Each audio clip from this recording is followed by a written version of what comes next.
अस्सलाम वालेकुम अब्बा जी।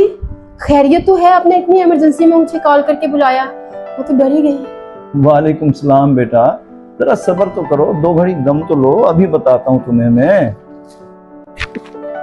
बेटा ये घर के कागजात हैं, मैं चाहता हूँ कि ये घर तुम्हारे और तुम्हारे भाई असद के नाम कर दूँ। मेरा तो कोई पता नहीं है, आज हूँ कल नहीं, कब मेरी जिंदगी की शाम हो जाए, बस इसलिए तुम्हें मैंने कॉल करके बुलाया। अब्बा जान, आप इस उम्र में क्यों रुलना चाहते हैं, क्यों ख्वार होना चाहते हैं?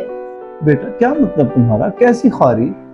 अब्बा जान, आपने सोचा कल जब ये घर आपके पास नहीं रहेगा, कहाँ जाएंगे आप, कहाँ रहेंगे?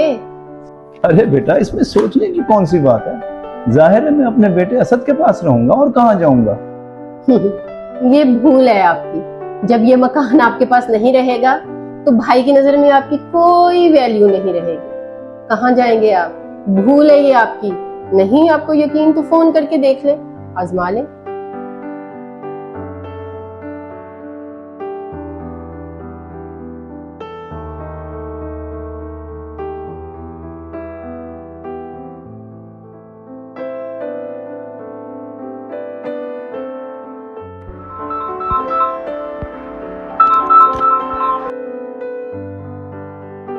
हेलो असद बेटा, कैसे हो? जी अबू, मैं ठीक हूँ। खैरियत से फोन किया आपने? बस बेटा क्या बताऊं, मैं इस घर में अकेले रह रहकर तंग आ गया हूँ। जब तक तुम्हारी माँ हयात थी तो मुझे कभी तन्हाई का एहसास नहीं हुआ। अब मैं चाहता हूँ कि अपनी बकिया जिंदगी तुम्हारे साथ रहकर गुजारूं। ये क्या कह रहे हैं अब्बा? आपको मालूम तो है आसिया की तबीयत का, वो आपको कहाँ बर्दाश्त करेगी। और वैसे भी हमारा घर इतना छोटा है, कहाँ रहेंगे आप? क्या कह रहे हो तुम? क्या तुम्हारे पास अपने बाप को रखने के लिए थोड़ी सी भी जगह नहीं है? माजरत के साथ अब्बा, मैं आपको अपने घर नहीं रख सकता। आप ऐसे करें, आप कोई फुल टाइम के लिए बंदा रख लें जो आपका और आपके घर का ख्याल रख सके। अच्छा मुझे कॉल आ रही है, मैं आपको बाद में कॉल करता हूँ। अल्लाह हाफिज। ठीक है बेटा, अल्लाह हाफिज, खुश रहो।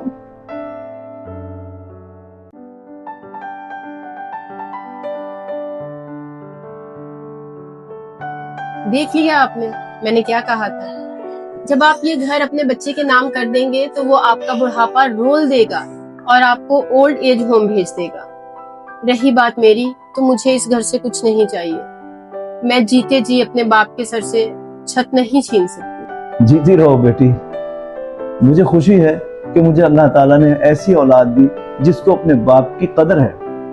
अब्बा जान, वालिदैन की कदर हर औलाद को होनी चाहिए। मैं चाहती हूँ आप अपनी जिंदगी खुद मुख्तार होके गुजारें, इस घर में सुकून से रहें और अपना बुढ़ापा अपनी मर्जी से, अपने असूलों के मुताबिक जिएं। अल्लाह ताला आपको लंबी उम्र दे और आपका साया हम पे ताहयात कायम रखे। आमीन। अल्लाह तुम जैसी औलाद हर किसी को दे। अल्लाह तुम्हें आबाद रखे। अगर ये खुश वीडियो रहो। पसंद आए तो इसे सदका जारिया समझकर जरूर शेयर करें। हो सकता है कि आपकी वजह से किसी की इस्लाह हो जाए।